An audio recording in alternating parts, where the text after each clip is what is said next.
Hey guys, I found something that's very weird. So I just found these pair of handcuffs right there on Amazon.com.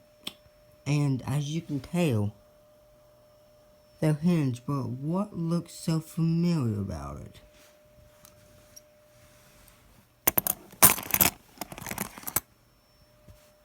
That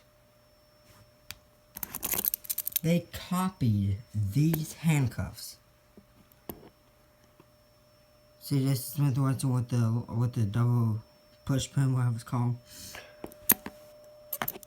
I'm just so mad right now that they copied these handcuffs. That's one thing you should never do. You should never copy something. But and yet people still copy it.